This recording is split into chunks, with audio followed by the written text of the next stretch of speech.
Alhamdulillah nahmaduhu wa nasta'inuhu wa nastaghfiruh wa na'udzu billahi min shururi anfusina wa min sayyiati a'malina may yahdihillahu fala mudhillalah wa may yudlil fala hadiyalah. Asyhadu an la ilaha illallah wahdahu la syarikalah wa asyhadu anna Muhammadan abduhu wa rasuluh amma ba'du. Melanjutkan kajian tafsir Al-Quran surat An-Nazi'at ayat 15 insyaallah sampai ayat 26. A'udzu billahi minasy syaithanir rajim. Hal ataka haditsu Musa idh nadahu rabbuhu bil wadil muqaddasi tuwa idhhab ila fir'auna innahu tagha faqul hal laka ila an tazakka wa ahdiyaka ila rabbika fatakhsha fa'arahul ayatal kubra fakadzdzaba wa 'asa thumma adbara yas'a fahasyara fanada faqala ana rabbukumul a'la fa'akhadhahu Allahu nakalal akhirati wal ula inna fi dzalika la'ibratan liman yakhsha. Itu ayat-ayatnya.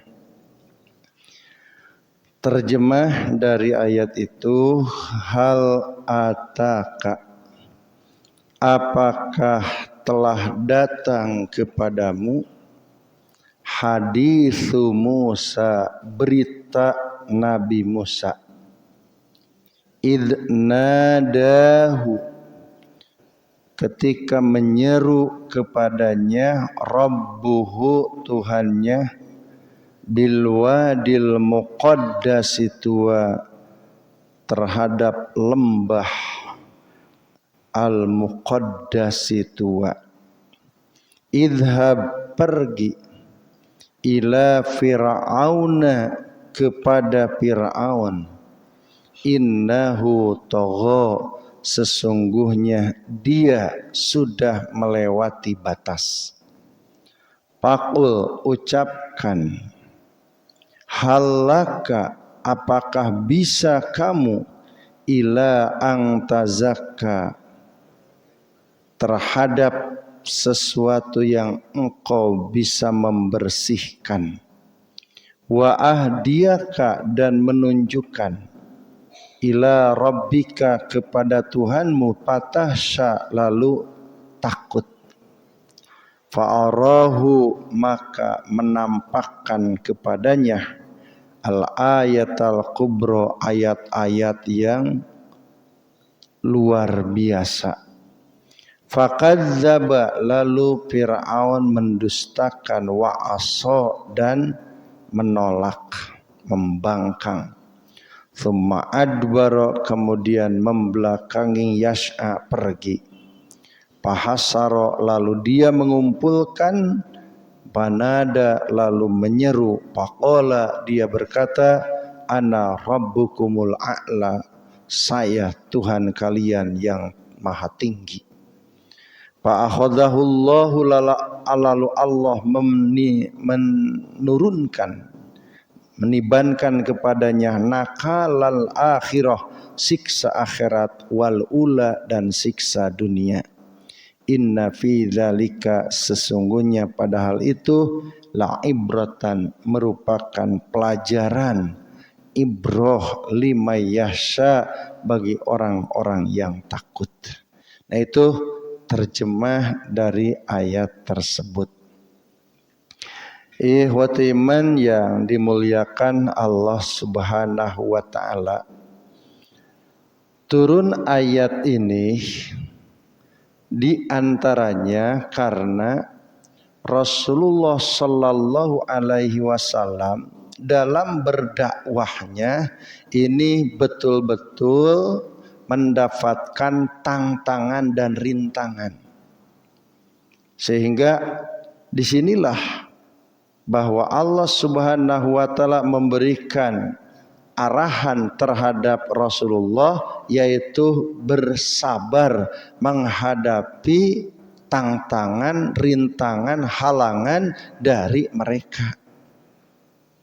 Ini jadi dalil bahwa betul apa yang Allah ungkapkan dalam Al-Quran, likulli nabiyyin adu wasyayatini wal insi, bahwa setiap nabi pasti ada musuhnya dari setan jin dan setan manusia. Artinya tidak ada perjuangan para nabi kecuali akan dihadapkan dengan musuh. Ada musuh dari syaitan, ada musuh dari manusia sendiri. Makanya tidak heran ketika turunannya dari para nabi, yaitu mubalig-mubalignya, itu tentu tidak heran kalau di situ adanya tantangan, rintangan, halangan. Bahkan oleh bapak-bapak bisa dijadikan sebuah pelajaran. Ketika di situ dihidupkan sunnah, maka disitulah akan muncul yang menentang sunnah. Kalau di situ dihidupkan tentang risalah Allah dan Rasulnya, maka di situ akan muncul orang-orang yang menghidupkan sebaliknya, gitu kan. Makanya ini Allah sudah jauh-jauh mengingatkan likulli nabiyyin adu wasyayatini wal insi, bahwa setiap para nabi pasti ada musuh dari setan jin dan setan manusia. Makanya ketika Nabi menghadapkan tantangan, rintangan dalam dakwahnya, dan Allah mengingatkan supaya terus sabar, yaitu menyampaikan risalah, bahkan pantas dalam sebuah hadis, yaitu walaupun merasa pahit itu harus tetap. Nah, maka untuk mengobati dari problem dakwah Rasulullah, masalah-masalah yang muncul di zaman Rasulullah, maka Allah mengingatkan kepada Rasulullah, hal ataka hadisu Musa, apakah tidak datang kepadamu Muhammad tentang berita Musa? Kenapa? Justru kalau Rasulullah mendapatkan tantangan, rintangan, halangan dalam dakwah, nabi-nabi sebelum Rasul pun itu sama, gitu. Hanya mungkin beda orangnya, mungkin beda caranya, tapi intinya sama, yaitu menghadapi orang-orang yang tidak suka, orang-orang antipati, orang-orang yang tidak senang terhadap dakwah Rasulullah. Makanya disinilah Allah mengungkapkan hal ataka hadisu Musa, apakah telah datang kepadamu berita Nabi Musa. Bagaimana berita Nabi Musa itu? Nah, inilah idh nadahu rabbuhu bil wadil muqaddasi tuwa, ketika Tuhanmu menyeru supaya engkau datang ke satu lembah yang suci, yaitu Tuwa. Apa tua ini? Lembah yang di bawah gunung Tursina. Jadi Nabi Musa itu pernah oleh Allah Subhanahu wa taala dipanggil ke gunung Tursina dan beliau diajak bicara oleh Allah, artinya diberikan wahyu. Berapa lama? Dalam ayat Al-Quran disebutkan arba'ina lailatan. Arba'ina lailatan 40 malam. Ini dikatakan 40 malam ini ada yang menyebutkan sebulan full Dzulqa'dah ditambah 10 hari Dzulhijjah. Maka 40. Maka nasibnya Rasulullah Nabi Musa ketika beliau hanya 40 hari mendapatkan wahyu, sepulang dari mendapatkan wahyu itu masyarakat sudah berubah, yaitu berani mereka membuat sapi dari emas dan dijadikan sebuah persembahan. Padahal ini Nabi Musa mendidik terhadap tauhid. Nah, ini jadi dalil bahwa kalau orang ini tidak banyak disiram dengan keterangan, itu jadi keras kembali gitu hatinya. Pada waktu zaman Nabi Musa ini 40 hari 40 malam bisa berubah. Apalagi kalau 4 tahun tidak disiram sehingga kumaha tah. Nah, makanya pantas kalau Nabi sering tamsilkan, mengibaratkan bahwa hati manusia ini digambarkan oleh Nabi ini seperti apa? Seperti tanah. Jadi hati manusia itu diibaratkan oleh Rasulullah seperti tanah. Bagaimana tanah? Tanah ini itu kan ada yang subur, ada yang keras. Nah, di antaranya tanah yang sering disiram itu bisa saja subur sehingga bisa menumbuhkan tumbuh-tumbuhan.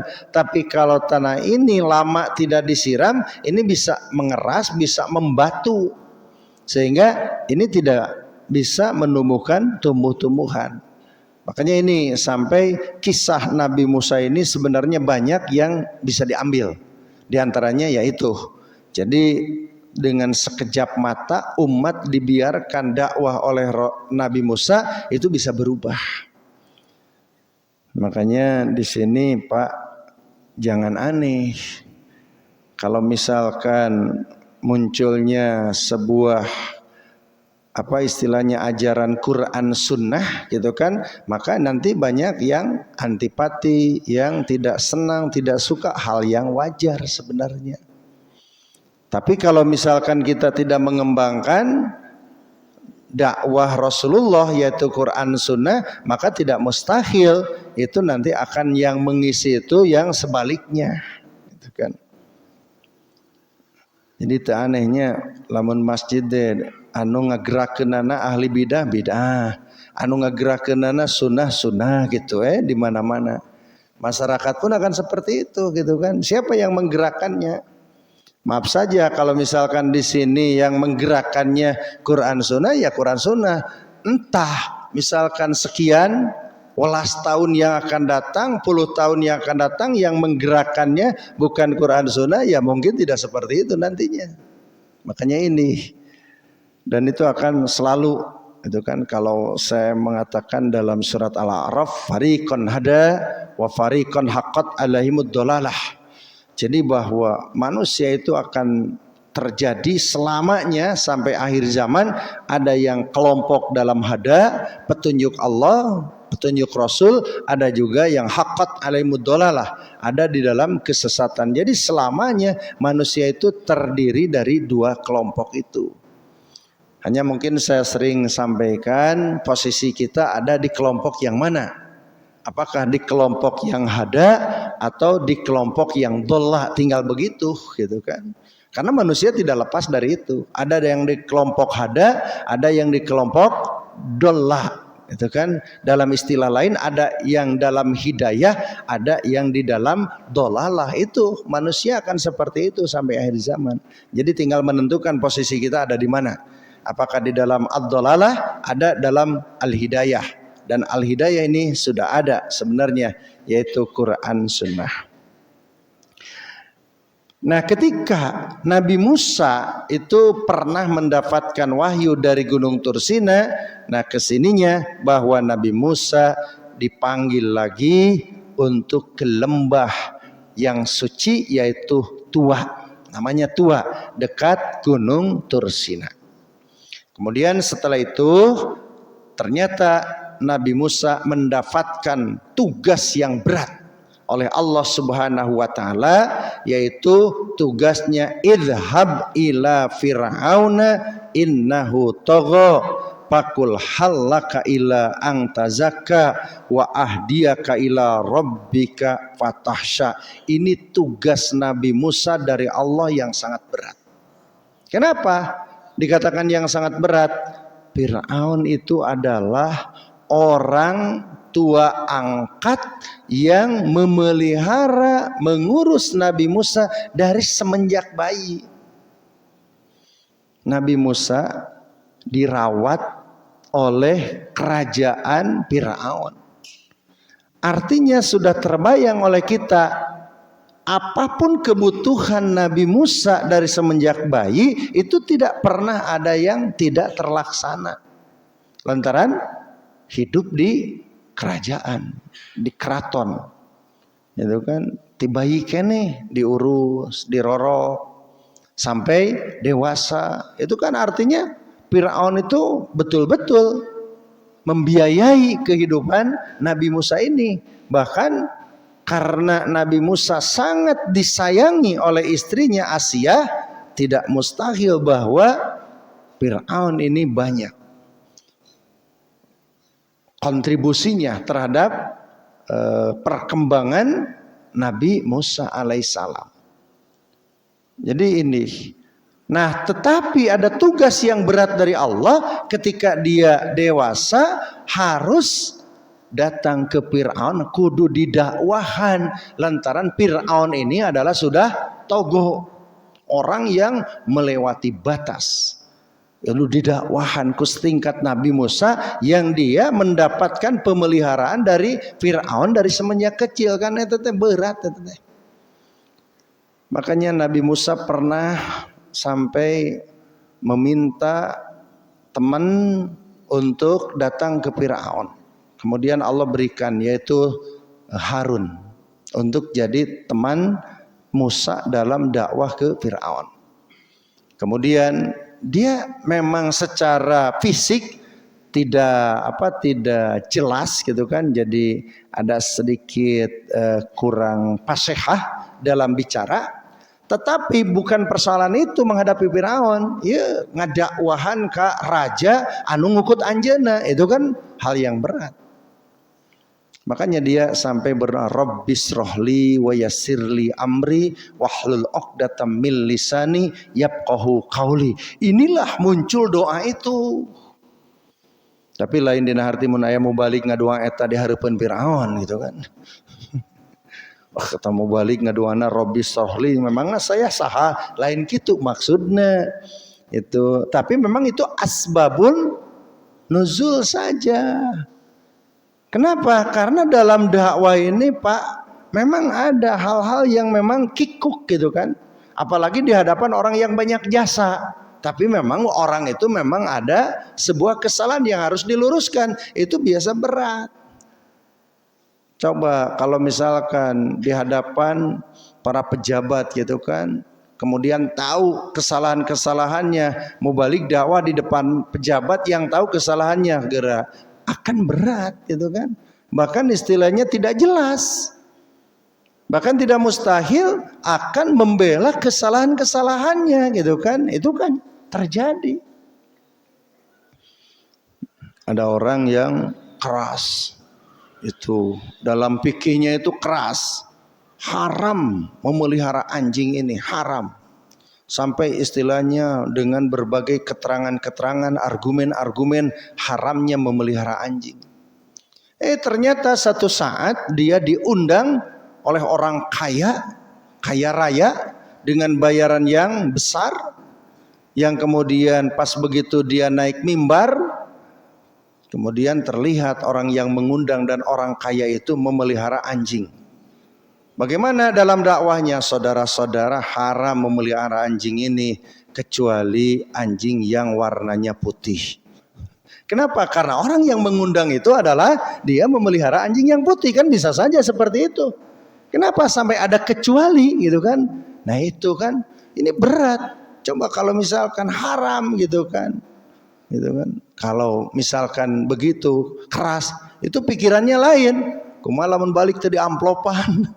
Kumaha kalau orang kaya itu jadi marah. Bagaimana orang kaya itu jadi tidak simpati, itu kan bisa saja. Ini mubalik bisa terjadi gitu kan. Makanya ini resikonya gitu kan. Mentak jadi mubalik mah ulah tepika banyak jasa kebaikan dari orang-orang tertentu. Kenapa?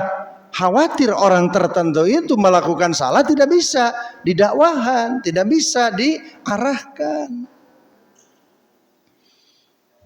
Bahkan kalau misalkan para ulama dulu, mereka itu harus bisa mengawasi, bisa mengarahkan para pejabat, bukan ada dalam kumpulan itu, karena nanti akan berat gitu kan, akan berat.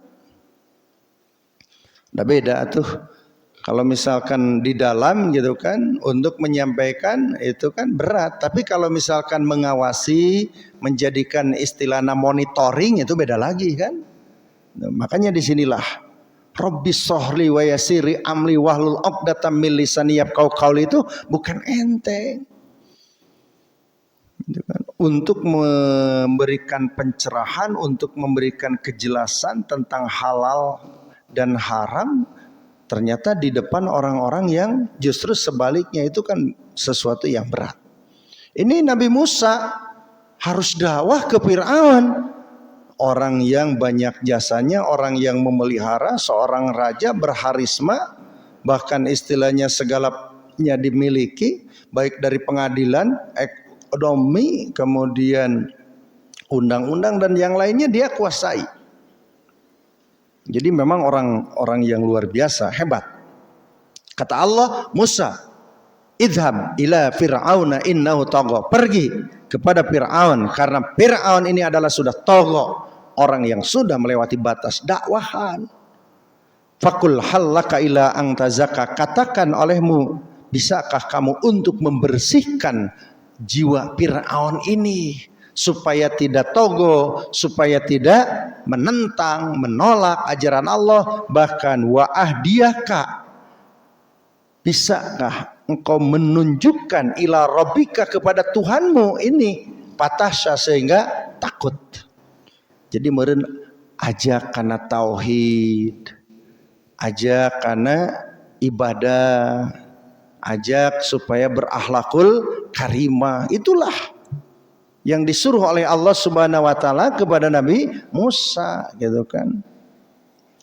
Kemudian supaya dia takluk, maka Nabi Musa diberikan ayatul kubra, mukjizat yang luar biasa, yaitu bisa membuktikan kehebatan Nabi Musa ketika kumpul dengan para kahin, para dukun. Maka ternyata semua kahin-kahin ini kalah oleh Nabi Musa di depan Fir'aun.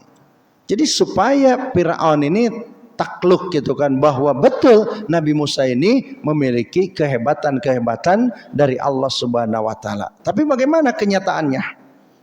Ternyata Fir'aun yaitu kazzaba wa aso, mendustakan dan dia maksiat, artinya durhaka dan dia menolak. Itulah. Jadi lamun jalma geus katutup hatena Pak, geus katutup hatena, sudah tidak mau terbuka hati dan ilmunya, itu walaupun sudah jelas tetap nolak. Tetap nolak. Inilah. Jadi kalau di dalam ayat yang lain mungkin sudah termasuk khatamallah, Allah telah menutup hati-hati mereka. Di kumaha oge geus teu hayang muka. Bahkan bal rana ala qulubihim, sudah kapatri gitu hatena. Makanya ketika Allah menyuruh supaya dakwah ke Fir'aun, membuktikan dengan mukjizat-mukjizatnya, maka dia fakadzdzaba wa asa. Maka inilah ibrah yang diambil oleh Rasulullah. Ternyata tantangan dakwah Nabi Musa luar biasa. Jadi kalau Nabi pada waktu itu banyak yang menentang, banyak istilahnya yang menolak, memusuhi, kata Allah, coba Muhammad, sudah datangkah kepadamu berita tentang Nabi Musa yang begitu beliau mendapatkan kesusahan dalam dakwahnya? Dia dipelihara oleh raja, dia dipelihara oleh Fir'aun, kemudian setelah dewasa harus dakwah ke Fir'aun, dakwah ke pemerintahan itu. Kemudian bagaimana? Justru dia kadzdzaba wa asra. Ternyata dakwah Musa itu didustakan, ditolak, diingkari. Bahkan dia adbara yas'a, pergi dengan segera. Kemudian setelah itu Fir'aun fahasara panada, malah mengumpulkan masyarakat dan dia menyeru masyarakat dengan kata-kata faqala ana rabbukumul a'la. Bukan Tuhan yang diajarkan oleh Musa yang hebat ini, bukan Tuhan yang disampaikan oleh Musa, Tuhan yang hebat ini, tapi aku sebagai Tuhan yang maha tinggi. Sampai begitu. Itu kan Gus, di mana gitu di alam dunia gitu kan selain Fir'aun yang berani mengatakan seperti itu. Berarti kenapa? Karena memang pikiran Fir'aun apa kekurangan dia. Bahkan di dalam ayat yang lain kata Fir'aun, kalau saya berkehendak untuk mematikan seseorang bisa mati, kalau saya menghendaki untuk membiarkan orang hidup ya hidup. Kan? Jadi seolah-olah mati dan hidup itu ada di tangannya gitu kan. Mana buktinya? Dia pernah membuat sebuah undang-undang, ketika ada perempuan yang melahirkan laki-laki, bunuh. Ternyata itu kan berapa bayi yang dibunuh. Berarti ini tidak ada yang menentang. Ya. Jadi sajahat-jahatna raja, presiden, malah anu nepi ka Firaun mah. Kenapa? Lamun geus wani nurunkeun undang-undang gitu kan, peraturan bahwa setiap wanita yang melahirkan laki-laki bunuh gitu kan. Itu kompak kabeh kan, tapi ka mun ayeuna mah jeung RT na kompakna teh. Sampai kan ada yang mendata kan? Ada yang mendata di unggal kampung. Itu sampai data di unggal kampung yang hamil itu sampai ke Fir'aun. Sehingga tidak ada orang yang tidak hamil yang tidak terdata. Sampai ke pemerintahan. Data. Ini yang hamil ini usia berapa bulan? Berarti seanu. Itu dimonitor kalau sekarang. Dimonitor orang-orang yang hamil. Pas begitu lahir, ini sudah ada petugas dari pemerintahan. Yang kemudian perempuan biarkan. Kemudian laki-laki langsung diambil, langsung dibunuh. Gitu kan. Itu jahatnya luar biasa.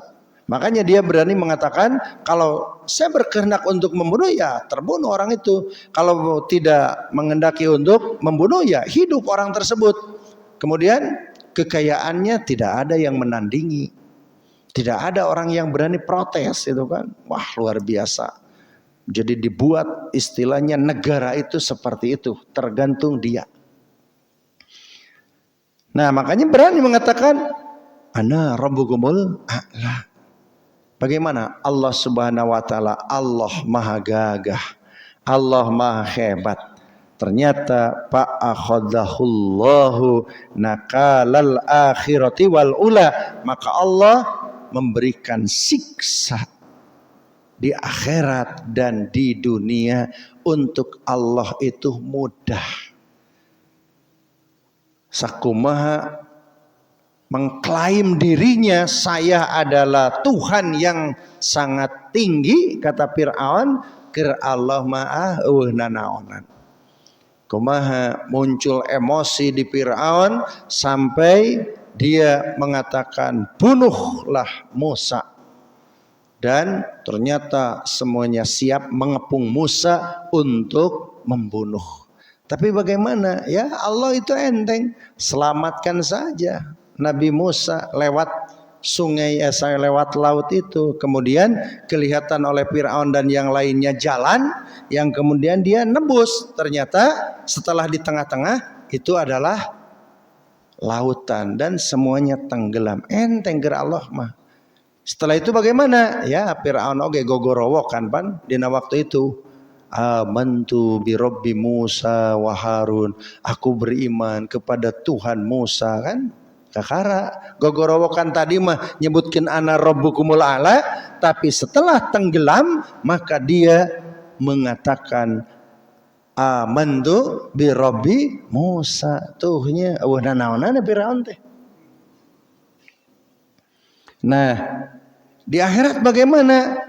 Sampai dikatakan di dalam Quran, Fir'aun di akhirat sampai berani mengatakan dengan kata-kata apa istilahnya, turoba, itu kan, sampai istilahnya dia mengatakan kepada Allah, ya Allah, lebih baik aku dijadikan tanah ketimbang mendapatkan siksa dari Allah Subhanahu wa taala. Lebih baik aku dijadikan tanah. Ya laitani kuntu turaba. Alangkah aku ingin dijadikan tanah. Padahal tanah ini adalah diinjak-injak, dikotori oleh manusia. Tetapi Fir'aun lebih baik dijadikan tanah, diinjak-injak, dikotori oleh manusia daripada mendapatkan siksa Allah Subhanahu wa taala. Itu akan mengakui nanti. Kur di dunia hebat sampai menyebutkan ana rabbukumul a'la, tapi di akhirat justru Fir'aun akan seperti itu. Di dunia ditenggelamkan dengan air laut yang begitu asin dan dingin. Kemudian di akhirat dia akan dimasukkan ke api neraka dan dia akan menjerit-jerit daripada mendapatkan siksa itu. Fir'aun sampai mengatakan ya laitani kuntu turaba, dan itu tidak akan pernah terjadi. Oleh sebab itu maka disinilah sebenarnya ayat ini turun ibrah untuk Rasulullah di dalam dakwah menyampaikan risalah. Ternyata nabi-nabi sebelumnya ini sama mendapatkan sebuah tantangan, sebuah rintangan, bahkan akan munculnya berbagai musuh-musuh. Sebagaimana di dalam Al-Quran, likulli nabiyyin aduwwas sayatini wal insi, bahwa setiap nabi akan ada musuhnya, baik setan daripada manusia atau setan daripada jin. Nah itu untuk kajian ini. Dan Allah mengatakan pada ayat yang terakhirnya, inna fi dzalika la'ibratan, sesungguhnya kejadian itu adalah ibrah liman yahsha, bagi orang yang takut terhadap ancaman-ancaman, siksaan-siksaan Allah Subhanahu wa taala. Jadi harus dijadikan ibrah liman yata'adza wa yanjazira.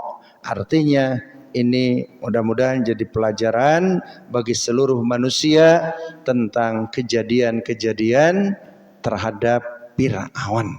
Jadi Allah itu kalau sudah sampai kepada janjinya itu tidak akan atau tidak akan tidak, kecuali pasti akan terjadi.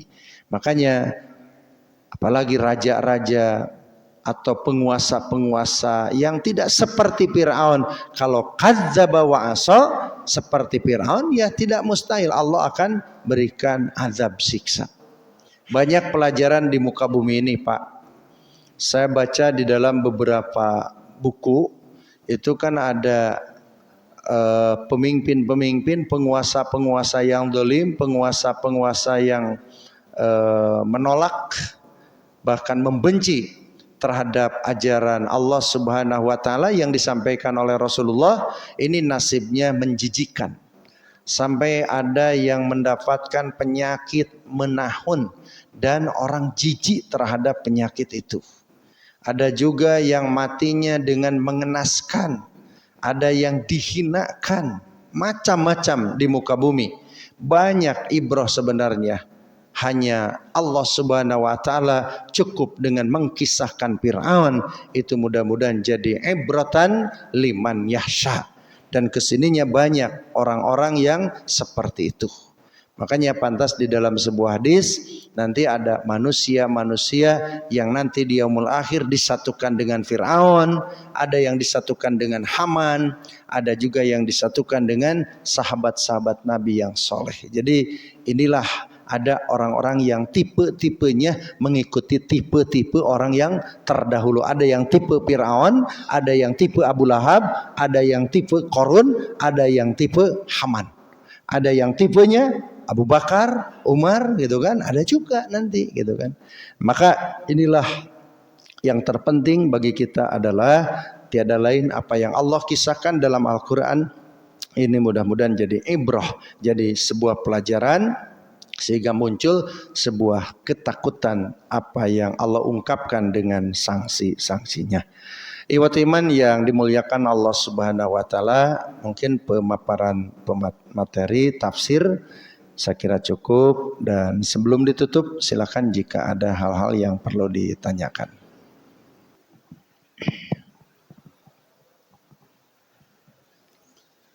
Terima kasih Pak Ustadz atas penjelasannya mengenai ayat-ayat tadi, ayat 15 sampai 26. Yang ingin saya tanyakan ada dua hal.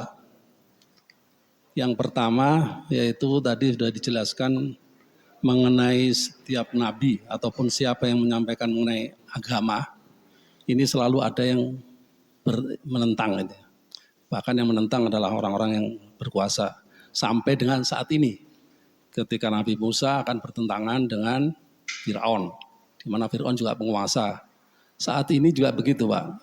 Saat ini kan para ulama yang menyampaikan dakwah Islam itu kan dikriminalisasi. Yang mengkriminalisasi justru adalah pemerintah gitu ya, dari pihak pemerintah. Nah yang sebetulnya kita ini sebagai umatnya, apakah hanya diam saja mendoakan karena kan ada yang begitu Pak, atiullah wa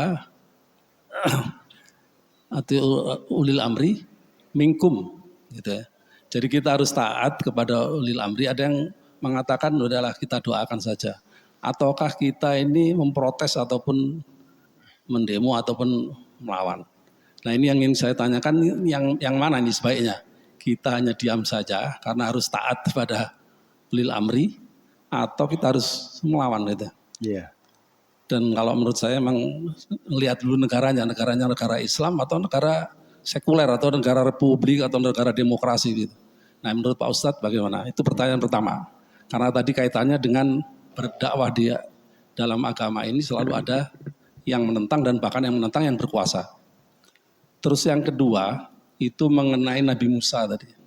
Nabi Musa bahkan mempunyai keistimewaan. Apakah hal ini sesuai dengan hadis atau hal yang benar atau hanya Israeliat, yaitu di mana Nabi Musa itu selalu berdoa, di dalam doanya itu ingin meninggal di Palestina karena beliaunya sendiri itu adalah orang Israel ya. Jadi istilahnya itu ingin bersama para nabi yang lain, di dekat para nabi yang lain di daerah Palestina meninggalnya.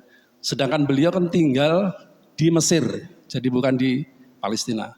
Pada suatu saat datanglah malaikat pencabut nyawa ataupun Israel. Nah, apakah benar bahwa Nabi Musa ini terus pas ditanya mau diambil nyawanya kan ditanya, apakah benar dengan oleh Israel itu hari ini akan saya cabut. Bahkan Nabi Musa marah, si malaikatnya malah ditempeleng karena malaikatnya tersebut juga berbentuk seperti manusia gitu. Sampai ditempeleng, bahkan ceritanya itu sampai matanya itu copot satu gitu ya. Nah, hal seperti ini apakah ini merupakan kebanggaan bagi orang Israel dan cerita-cerita atau hal yang benar? Karena memang para nabi itu kalau meninggal itu dimakamkan di tempat meninggalnya. Sehingga Nabi Musa itu seolah-olah tidak mau kalau meninggal di Mesir karena keinginannya meninggalnya di Palestina. Nah, hal yang kedua itu yang saya tanyakan, apakah seperti ini suatu kebenaran atau hal yang benar atau hanya suatu kebanggaan dari orang-orang Israel? Terima kasih Pak Ustadz. Ya. Ada lagi yang lain? Oh, cukup diwakili. Jadi apa?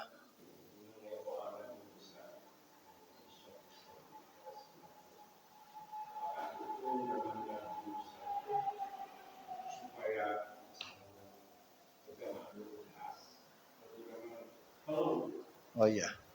Iya. Jadi pertama adalah bahwa ketaatan ini dibatasi. Ketaatan ini dibatasi.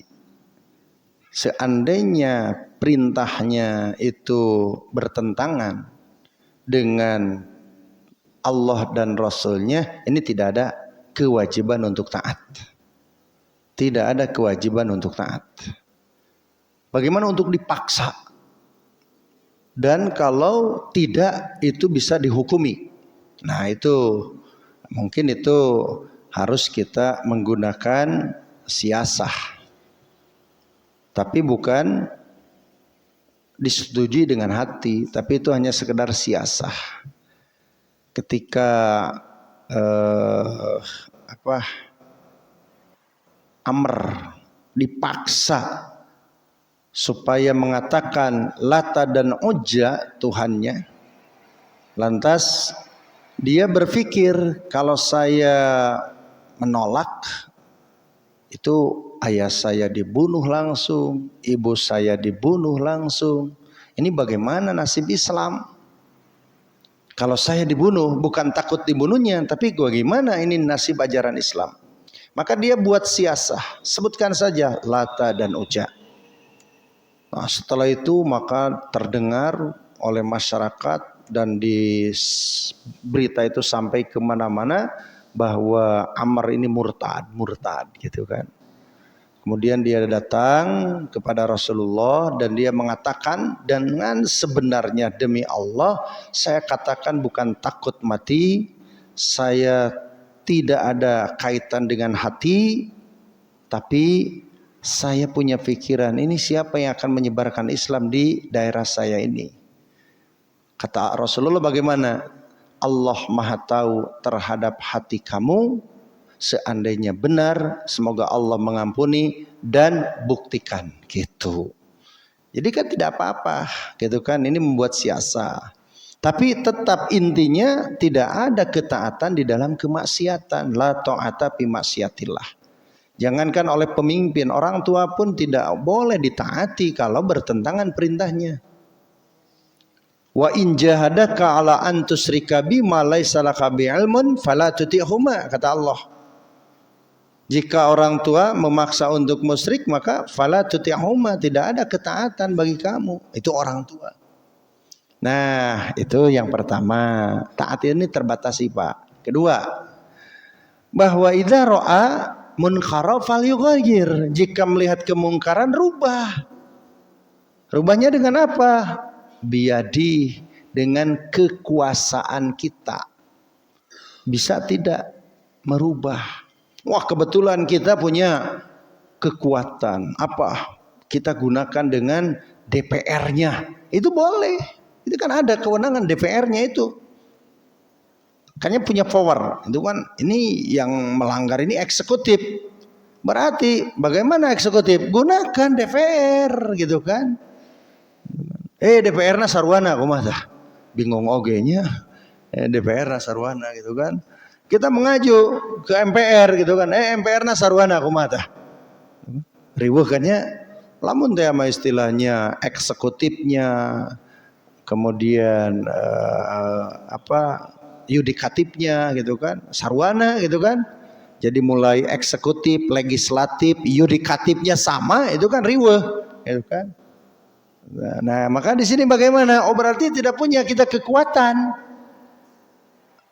Kumaha tah lamun teu boga kekuatan? Maka kata Rasulullah, idza ra'al munkara falyughayyir bi yadihi. Kumaha lamun teu boga kekuatan tah? Maka kata Rasulullah, bisa ente menyampaikan itu kan, dengan bisa istilahnya dengan lisan, dengan menyampaikan, bisa dengan tulisan gitu kan, dengan baik gitu kan, tentunya tidak arogan, karena kan ari ti handap kaluhur arogan mah atuh memeh nepi kaburu di singkahkeun itu kan, dengan bagaimana menyampaikan dari rakyat, suara rakyat menyampaikan ini bisa tidak? Ternyata ini tidak bisa juga, mentok, kekuasaan tidak ada, nyarita teu bisa, nulis ditutup, misalkan zaman sekarang gitu kan, akunnya ditutup gitu kan, teu bisa ngomong apa, maka tidak setuju saja.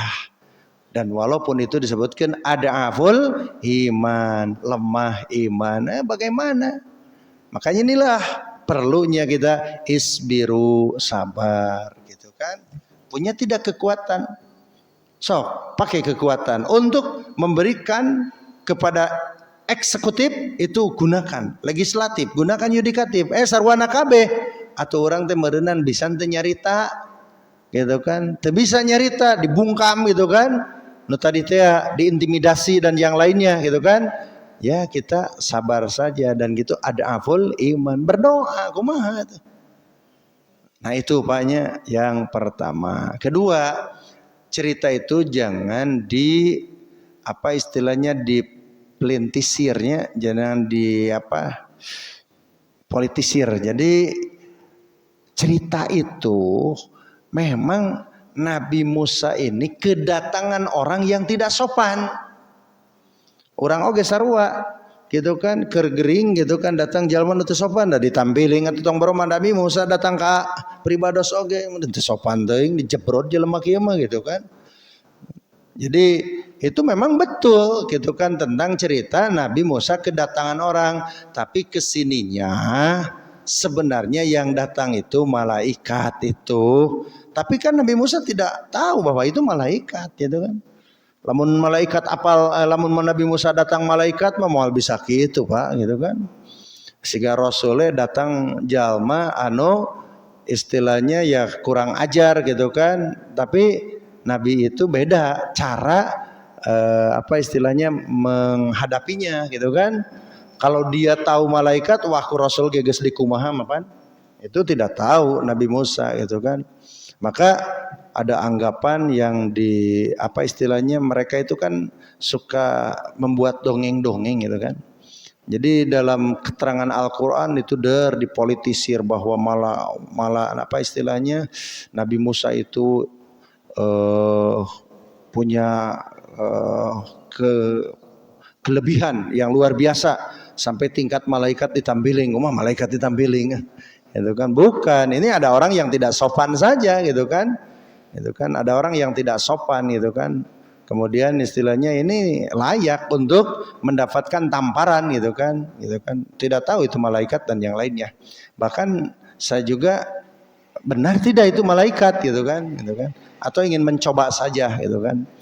Jadi itu banyak Israiliyat lah tentang Nabi Musa ini, dan perlu kita, kalau misalkan jelas hadis sahih, cukup sampai di situ saja kita imani. Kalau memang cerita itu dalam Quran kita imani, jangan dilebih-lebihkan gitu kan. Jangan dilebih-lebihkan. Sampai dari cerita itu berkembang Pak, bukan Nabi Musa tapi sampai istilahnya ya kasub karena Syekh Abdul Qadir Jailani itu menyadur dari cerita itu gitu kan. Sampai istilahnya ada malaikat yang mencabut nyawa muridnya, yang kemudian ternyata ada yang bercerita terhadap Syekh Abdul Qadir Jailani. Maka Syekh Abdul Qadir Jailani itu istilahnya menyusul malaikat yang mencabut nyawa yang kemudian ditampar sehingga tidak jadi ruh itu dikembalikan lagi kepada muridnya itu. Wah, itu kan cerita bohongnya luar biasa itu kan. Nah, maka ini diantaranya masa setingkat malaikat seperti itu gitu kan. Nah, maka inilah Pak. Jadi banyak memang dongeng-dongeng. Intinya kalau kita mendapatkan dari situ memang jelas sahih, kita imani sampai seperti itu. Saya banyak hal-hal yang berkaitan dengan sesuatu yang itu lamun dipikir-pikir itu asa jadi rancu. Nah, sudah sampai di situ saja. Seperti ada hadis yang menerangkan tentang bahwa jin ini adalah ketika Nabi menerangkan bahwa tidak boleh bersuci dengan tulang. Nabi mengatakan bahwa tulang itu adalah to'amul jin, makanan jin. Orang teh jol mikir ari jin siga kumaha huntuna jol kitu banyak. Siga kumaha makan teh kudu kitu kan. Sudah saja sampai seperti itu gitu kan. Jadi banyak hal-hal yang berkaitan dengan kalau dikembangkan bisa jadi dongeng-dongeng yang mustahil gitu kan. Ya, itu saja Pak. Kemudian yang terakhir ada satu yaitu tentang doa. Secara fisik memang tadi sudah disampaikan Pak. Apakah memang berdoa Nabi Musa itu apa? Apakah supaya jadi lancar bicaranya atau supaya dia mendapatkan sebuah kekuatan mental gitu kan? Ketenangan jiwa gitu kan. Saya lebih cenderung supaya ini yang dihadapinya Firaun. Jadi ulah tepika nepikeun teh jelas gitu kan, da pedah kanu gede jasa tadi. Ya Allah gitu kan. Luaskan dadaku. Jadi ulah sesek gitu kan dina dakwah teh. Luaskan dada. Mudahkan urusan-urusan ini. Jangan sampai istilahnya ini susah. Solusinya mudahkan. Wahlul 'uqdatam min lisani. Buka ikatan mulut ini supaya bisa menyampaikan sesuai dengan apa yang Allah ajarkan. Dan supaya yang mendengar ini yafqahu qauli bisa paham. Jadi orang-orang yang menyampaikan risalah Allah itu Pak kadang-kadang dada sesak. Gitu kan. Komo objekna jalma-jalma nu daroraka tuluy garade jasa. Aduh hese teh. Bahkan saya pernah gitu kan diundang Pak pengajian. Ternyata di pengajian teh macam-macam kan. Saya lihat banyak yang kerudungnya dibuka, hanya disampaikan, disimpan saja di pundak gitu kan. Rambutnya itu terbuka gitu kan, bari perempuan. Kemudian muncul di situ pertanyaan, Ustaz, bagaimana hukum terbuka aurat gitu kan? Wah, diharapkan jalma-jalma anu memang terbuka aurat. Saya sampaikan gitu kan. Bu, percaya tidak bahwa Quran ini adalah sabda firman Allah? Iya, percaya ini firman Allah gitu kan. Iman tidak Bu terhadap Al-Quran? Ya iman gitu kan. Apa di antara isi Al-Quran ini? Ulang kan di antara isi Al-Quran itu menyuruh supaya perempuan-perempuan tertutup semua badannya kecuali muka dan telapak tangan. Jadi Bu, bagaimana hukumnya? Oh, bon gitu haram cina muka aurat teh. Tah gitu tos kajawab ku ibu-ibu kan. Areraeun tah teu ditariung teh gitu kan.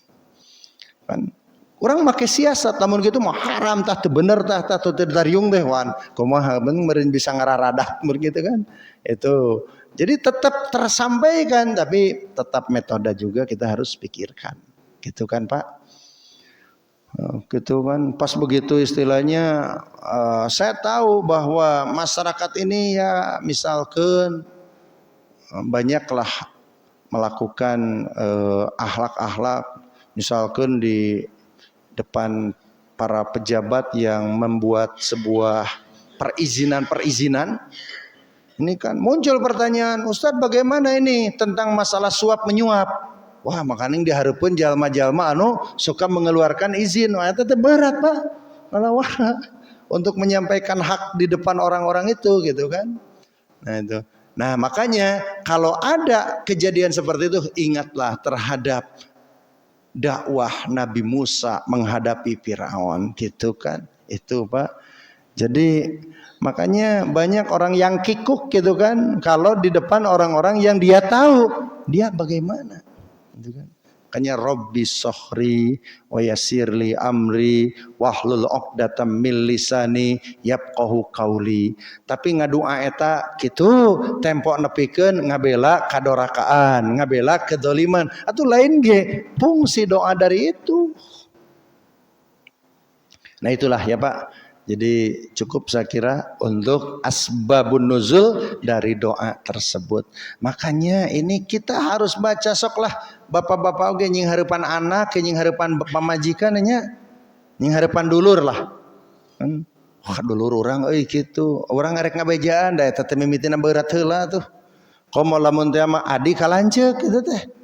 Atawa misalkeun ka dunungan sok tah di dunungan nying hareupan dunungan rek kumaha tah. Nampak salah gitu kan, wah lamun ditepikeun aing paur dipecat. Kapak saya ngadukung heula lah sementara kan. Ya itulah diantaranya Bu cekap Pak cekap ya sakitu anu tiasa kadugikeun, mudah-mudahan janten ilmu anu manfaat orang sadayana. Rabbana atina fid dunya hasanah wa fil akhirati hasanah wa qina adzabannar. Wassalamualaikum warahmatullahi wabarakatuh.